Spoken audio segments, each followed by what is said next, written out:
This is why abortion is still legal, the poison of feminism. The shift towards the modern Western abortion movement really became self-aware during the sexual revolution of the 1960s. It was a revolution that was focused on changing a nation not by politics, but instead through changing the culture. There was a warring against traditional family values during this time and a redefinition of what harmonious sexuality really was. Christian sexual ethics were painted as a barrier to freedom and human autonomy. Sex was viewed as primarily a recreational activity rather than a procreational activity. And so you had women abandoning their maternal callings as mothers in their primary place in the home with their families, and this has had a long-lasting effect on women today. So where does abortion come into all this? Well, abortion and the use of chemical birth control contraceptives encouraged this abandonment of marriage and healthy family. Widespread fornication turned women into objects, specifically sexual objects that could be abused at the hands of men and then discarded by those same men as disposable pleasures. So far from having a liberating effect in the lives of women, feminism has actually degraded women and robbed them of their God-given beauty. It's taken them out of their homes, which according to Titus 2 in the scriptures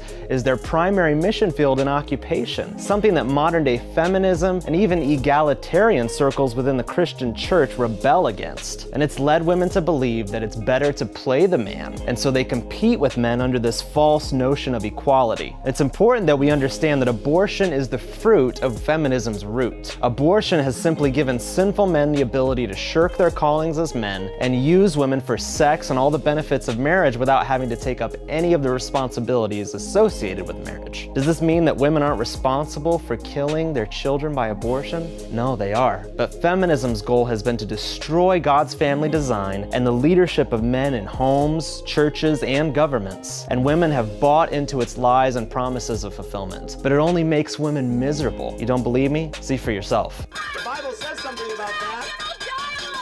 It says, make a fool laugh.